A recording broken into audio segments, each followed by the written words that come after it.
My name is Ed Skoudis. I'm an instructor with the SANS Institute.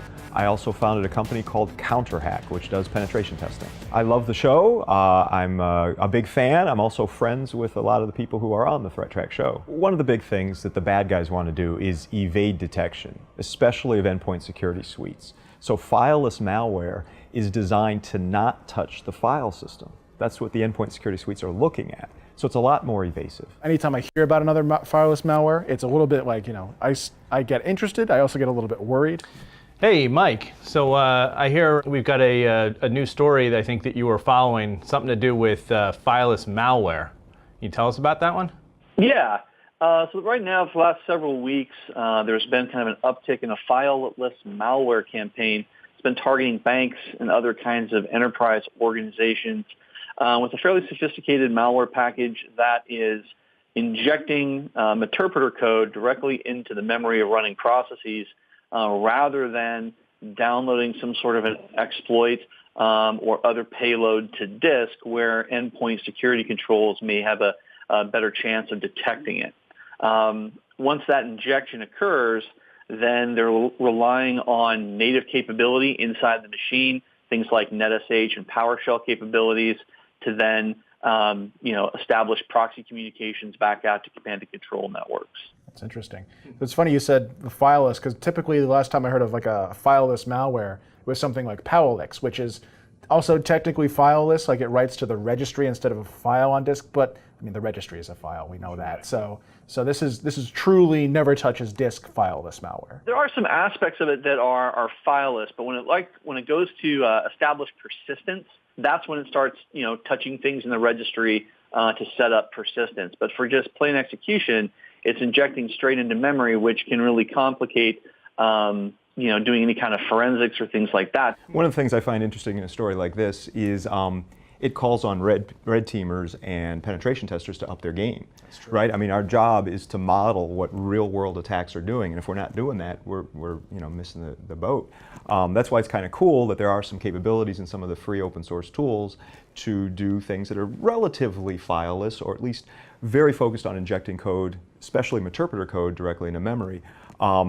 Just last month, a new version of the Veil framework came out, and it has all kinds of wonderful tricks for trying to have as light a touch as possible in the file system to try to mimic this kind of attack. What are some mitigating factors? So what can someone do that's trying to find this on their network? Well, you got to push on your endpoint security suite vendors. Given that they're so focused on the file system, because performance there is fairly easy to manage, if you're starting to comb through memory, performance is a disaster. But it's behavior-based. It's what is this thing doing to reach out to its command and control, what kinds of things, even though itself it's fileless, it's accessing things in the file system. Is it going after the certificate store? Is it doing keystroke logging? And again, there's really no silver bullet, right? I mean, that's the one layer, but really, it gets back to some basic blocking and tackling about patching your software, your applications, and your systems in a timely manner, and making sure that you have those types of detective and preventative controls kind of layered from the perimeter all the way into the endpoint. Well, in this case, I think we're a little bit lucky that they're using PowerShell. If PowerShell is running it as anybody but an admin user on that box, that should be something that tips off the AV that something is funny. And you can restrict PowerShell. Right, you can restrict PowerShell, and PowerShell 5 has great logging capabilities. You have to turn them on, but the logging is fantastic in PowerShell 5. What was the actual persistence method for this one? So, if you reboot the machine, is it gone, or are you still getting something back? They're using the registry to store the persistence data. So when the machine gets restarted, that's where the persistence comes from. Gotcha. So, hey, that's a hook for us to look for, and that's great. So, I mean, this one's tough. In this particular case, looking for those registry entries that are created could give you an indication that you've got a compromised box. This is something you have to be worried about. It's not just one or two families. It's growing. So make sure that your antivirus is capable of detecting this sort of stuff, looking in memory and not just on disk. We have to model those kinds of activities in our penetration test and red teaming. If we're not doing what the real world bad guys do, we as penetration testers are not providing the value that we need to. So there was an interesting piece of research that came out about 6 months ago from the Center for Strategic and International Studies, and it addressed a vital problem, and that is how do you retain, how do you inspire cyber ninjas. That's what they called them. But these are like the best of the best technical workers on staff. One of the biggest problems we face in the information security industry today is a shortage of really good workers. What happens is the really good cybersecurity workers end up jumping from company to company to company. This paper came out from CSIS and had a lot of interesting conclusions. They interviewed over 300 people to ask them what motivates and inspires them. Have you seen the paper? I read through it a little while ago, and I thought there was some really interesting things in there. You know, as a person who's doing some of the hiring, retaining good talent is a serious problem, I know. The interesting things were that the main motivators for hiring and retaining these people were not in the amount of money you're paying them. It's not just a bidding war or an arms race of job perks. Instead, it's meaning in the job and helping people build a great working environment. You know, you'd think, well, people are inspired by, you know, money and flexibility in their hours and such. And, well, I mean, that was an issue. It certainly wasn't at the top. And the thing that they found really at the top was people want to have the respect of their highly technical coworkers. So fostering an environment where people interact with their peers whom they know and really respect and kind of get that feedback of respect from them.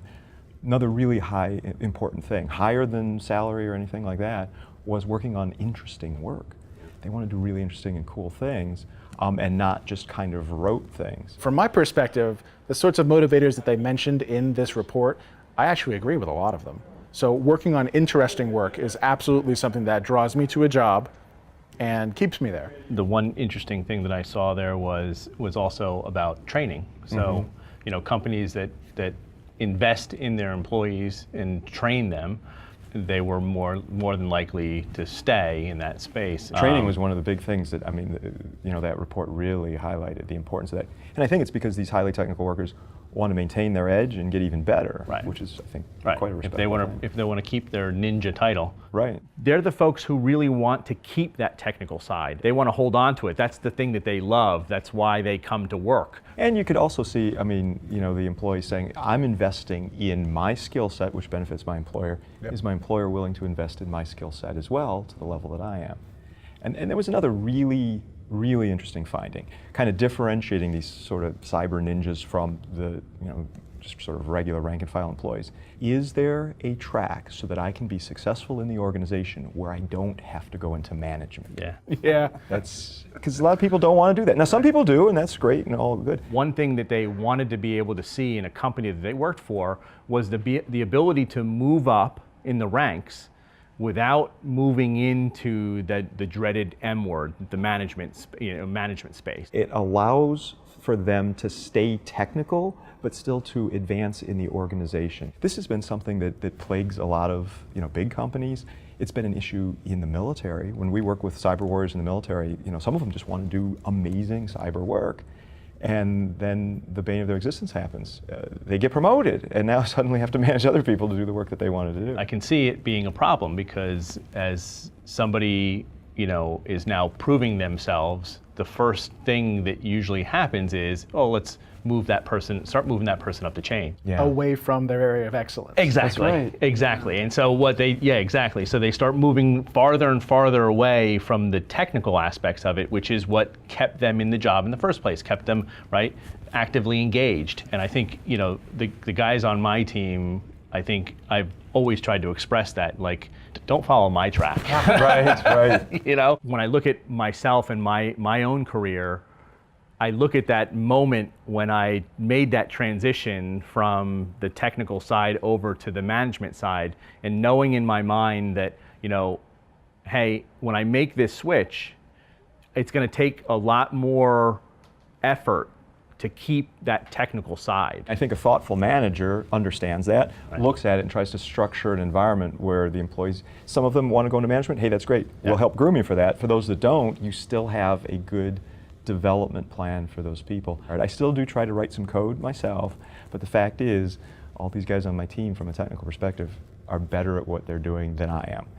I don't like that, but it is kind of the way it is, you know? Yeah, I try to keep my skills up to date by just associating myself. I just try to stay close to Matt. There you and go. whatever leaks out of his ears, that's what I pick up. And I do think a good boss, I mean, I hope a good boss can kind of cross-pollinate, because Matt's so busy doing what Matt's amazing at, but might not have a chance to talk to other folks on the team that are working on very different things. Yeah. But if the boss can cross-pollinate those ideas, at least it makes me feel like I'm doing some sort of value add. Right? And I'll tell you, the interesting problems aspect of it you mentioned, give me the opportunity to try out a new area that I haven't learned a lot about and I could become an expert in and be proud of that. Yeah, sure. If you can spare me, give me another stint in like some other area of the company that needs somebody who gets this stuff. Right. And I think it's a good dialogue for people to have with their bosses. It's also good for the boss to really, think deeply and carefully of this. And the paper from CSIS, it's freely available. It's a good piece of research, and it can be used as a starting point to have these conversations, to start thinking through it. And it's a quick read. It's 33, 34 pages long. It's worthwhile to contemplate. Yeah, I completely agree. Cool. So I'm going to go read it so I can see how Manny's going to motivate me in the future. There you go. Awesome. I think we live in the golden age of IoT right now. New technologies are getting deployed really fast. They're exciting, they do cool things, they interact with the outside world, but the security really is messed up in a lot of these IoT products, and that's a problem. This Internet of Things, IoT, it's big time now. But I saw an article that came out about a year ago, and it was by Bruce Schneier. And in this article, Bruce says, what we're really building is a planet-sized robot. And its security is frankly a disaster. You can say that the internet is the world's largest network. By plugging in the IoT, you have the world's largest robot because it interacts with physical objects. I'm hesitant to say that it's a robot because to me a robot has a single brain and a single command and control. A lot of this stuff is controlled via unauthenticated protocols, clear text HTTP, Telnet, and more. And we've seen the rise of some of these attacks against this, like the Mirai worm last year. Right now, we're in a stage where they seem kind of cute and cuddly, but I think what we're moving up to now is they're not going to be so cute and cuddly anymore. They're going to have some teeth, and I think we're starting to see some of those teeth today. We keep an eye on the IoT, the common botnets. Mirai obviously is one of the biggest ones. I think Hajime is another that we've had a little more time to look into. There's a handful of other ones that are really causing trouble, especially in the DDoS space, where these things, they'll get compromised, and then each little one will be able to send a certain amount of bandwidth, but you get enough of them, and you can have enough bandwidth to take down a major site. I think at this point that the threat is really still to the internet at large and not to the individual users. Which is significant. True. And I do think it's going to kind of evolve. You see this rise of what they're calling the IIoT, the industrial Internet of Things. Okay. So it's essentially SCADA devices, industrial control systems with kind of an IoT front end or something sitting next to it. Mm-hmm. And that's when things get really scary because you're dealing with much higher voltages, a lot more energy, a lot more physical motion that could really hurt people in factories and such. IIoT, I think, is something to definitely keep an eye on. If we're kind of speaking, from a forward-looking perspective, I think that, the catastrophic scenarios, such as those that you described, in the internet, industrial IoT, big regionally impacting things, they are certainly top of mind, but there are some far more insidious things that can be done. Those are some of the things that, are less focused on because they're kind of harder to quantify and kind of connect those dots from the technical to the social to the, socioeconomic kind of space. But I think that there's some definite things there that we're going to need to keep an eye on as a society. We know that there are problems. We know that there are security issues that need to be fixed. Otherwise, you may actually have, a wide dispersed botnet capable of physically interacting with the world, and probably in malicious ways. We've been doing a lot of penetration tests of Internet of Things devices, and most of the time the security is very lacking. It's like the 1990s all over again. Mm-hmm. No address space layout randomization in the very small, slimmed down Linuxes that they have, using tools like binwalk, very easy to go through the file system and pull out all kinds of stuff, command injection vulnerabilities. It's I gotta say, fun and exciting to find these vulnerabilities, but it also is a little bit sad. We know how to fix these things. The problem is these devices are so cheap. their OSs and frankly the hardware underneath them don't have a lot of spare CPU cycles to do reasonable security. Of course, Moore's Law is helping with that over time. Right. There is a constant pressure for IoT developers to bring their products to market very quickly with the least amount of cost. And I think that's common in software development as a whole. In IoT, I've heard it's even more of a pressure, but that means you cut costs in areas like security and reliability. From a security standpoint, that's difficult and frustrating because you need to have certain security checks in place so that these devices don't get broken into and remotely controlled by somebody else for nefarious purposes. The problem is that, because they're so low cost, the amount of money that they have in the budget to create these things to go towards security, I think, is diminished. And that's the problem I think we're seeing. We're seeing a ramp up, right? And so hopefully what we're seeing now is that ramp up of everything's really fun, and right now there hasn't been anything really, really serious that we've had to pay attention to. But I'm hoping that you get to a point where at some point, somewhere along the line, somebody stops and says, okay, look, we've gone far enough with this IoT stuff. There has to be some sort of formal policy on how you actually implement these things on the internet. I think the greater security community is now really starting to understand what it means for these devices to be out there and to start looking for those vulnerabilities. We do have people who go out and find bugs in these devices, and I think that needs to sort of probably be ramped up. I'm kind of encouraging people to start working with IoT devices. I know Matt's been doing some stuff. I've been doing a lot of folks on my team have been, because it's fun. I mean, there is that. But it's also very cool. We want to learn how these technologies work, how we can control them. I've been doing a lot of development in Python and Bash and Node just to see how I can harness these things. And of course, that's how a bad guy might be able to harness them as well. But I've learned so much in the last 18 months, and I'm kind of pushing my friends and colleagues, start getting this technology. You don't have to integrate it into your life or office like I have, but at least set it up in the lab like Matt's been doing so you can kind of understand it at a deep enough level. Exciting times. Oh. The thing that stands out the most to me in this story is how the technology is advancing very quickly. We're deploying this stuff faster than most people are really thinking about it. And we don't really have a good plan to secure it over the long term. In other words, we're flying by the seat of our pants, and we're hoping that we'll be able to clean up the security factors here 5 or 10 years down the road. And I'm not sure that's the case. It was cool to have Ed Skoudis there for the internet weather. He seemed very excited about it, which is cool. You see a kindred spirit of technical interests, and then when they get excited about something, it's also kind of exciting. I found the internet weather report really interesting. Just the fact that AT&T has the ability to pull this massive amount of data, do detailed analysis, to be able to interpret things that have been happening over the last couple of weeks and explain them, and also to be able to find some brand new things that could be a problem down the road.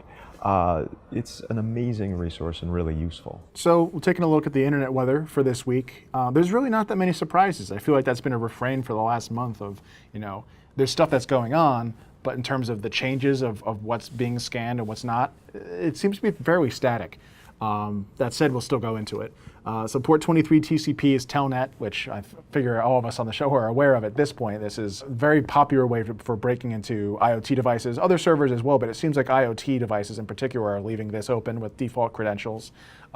Very well-known bots like Mirai are using that list to break in. Just try a bunch of combinations and you're probably going to get in. 5358 is in second place. That one, I believe, last week John Hogaboon decided was part of the Hajime botnet, which is another IoT bot. And that's pretty interesting. 22 TCP is SSH, which we'll also get into in a little bit. And then 7547 is in fourth place, and that's related to that TR064, 069 bug that we've been talking about for a while.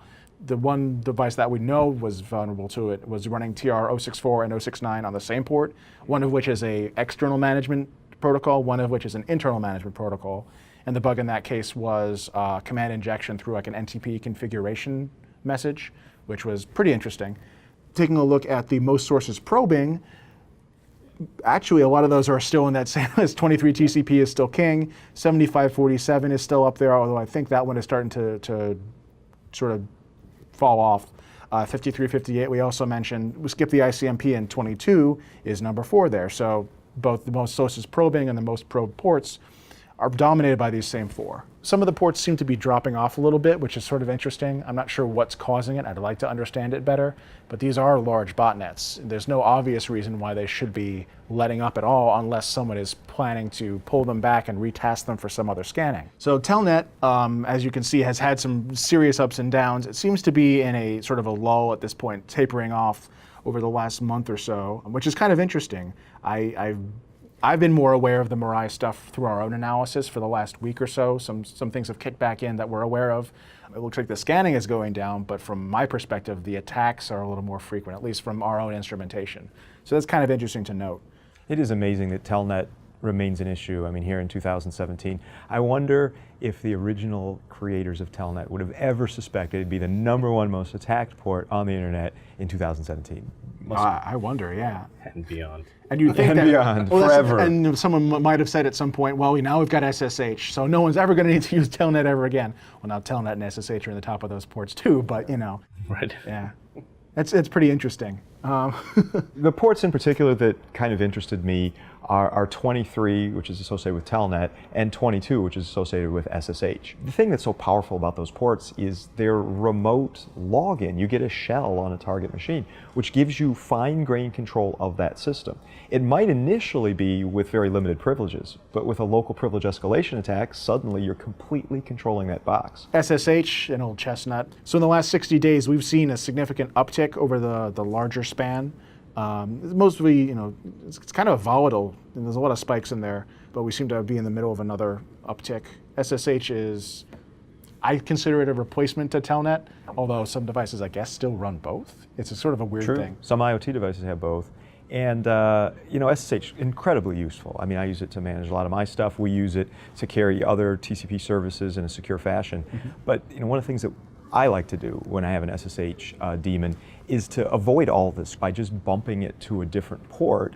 That's kind of security through obscurity. It's not greatly improving your security. If they're out to get you, they'll just do a port scan and find that SSH is listening on like 6822. Right. So it's not bumping your security, but it's keeping your logs pure. I usually will bump it to some port that ends in 22, so I can even myself remember that it's TCP 22.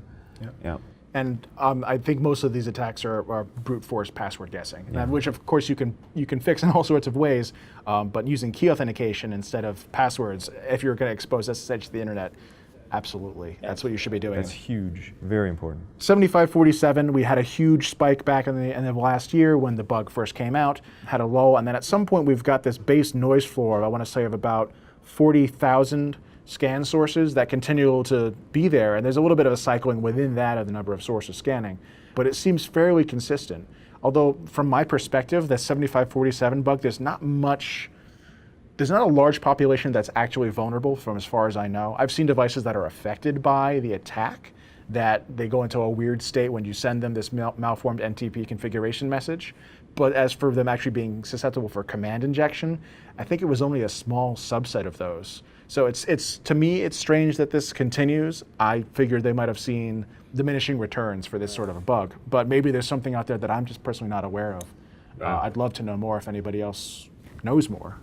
Indeed. 50 through 58, we talked about that it's registered as the Web Services for Secure Devices Secure port, although we do believe that has to do with the Hajime botnet at this point. And you can see over the last few weeks, that same sort of wavy ripple pattern of maybe it's a daily cycle or a couple botnets on a slightly different shift, but they've been going down over the last few days. And right now I'd say we're about, I'm eyeballing this, I'm going to say about 30,000 sources. And mostly in the US, I see. Yep. Most of the scan sources, again, are this Hajime botnet, which is made up primarily of IoT devices. Okay.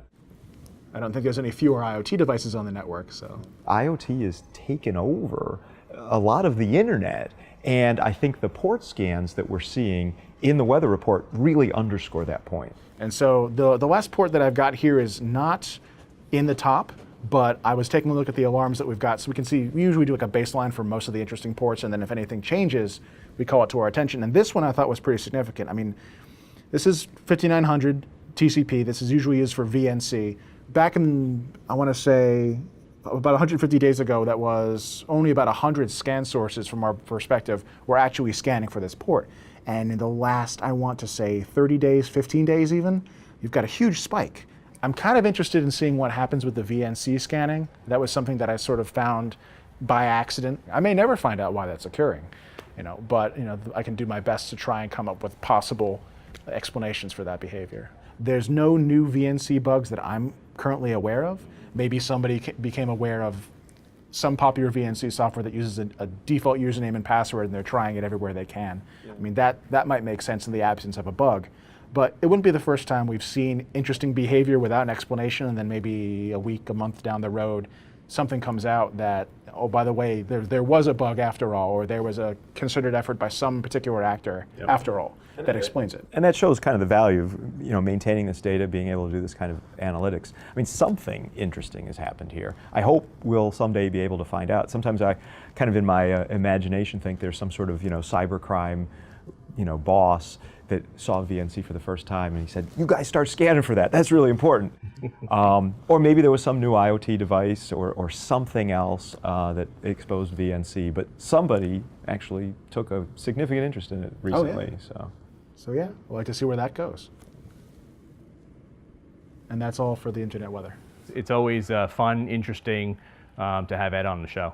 Getting a perspective from some of the folks that are outside of AT&T is a great thing. He's been on the show several times. He's always a great guy to talk to, not only while we're filming, but the time, off camera and before when we're preparing, just all the things that he has to talk about. I really enjoy talking with Ed, and I hope we can have him back again soon.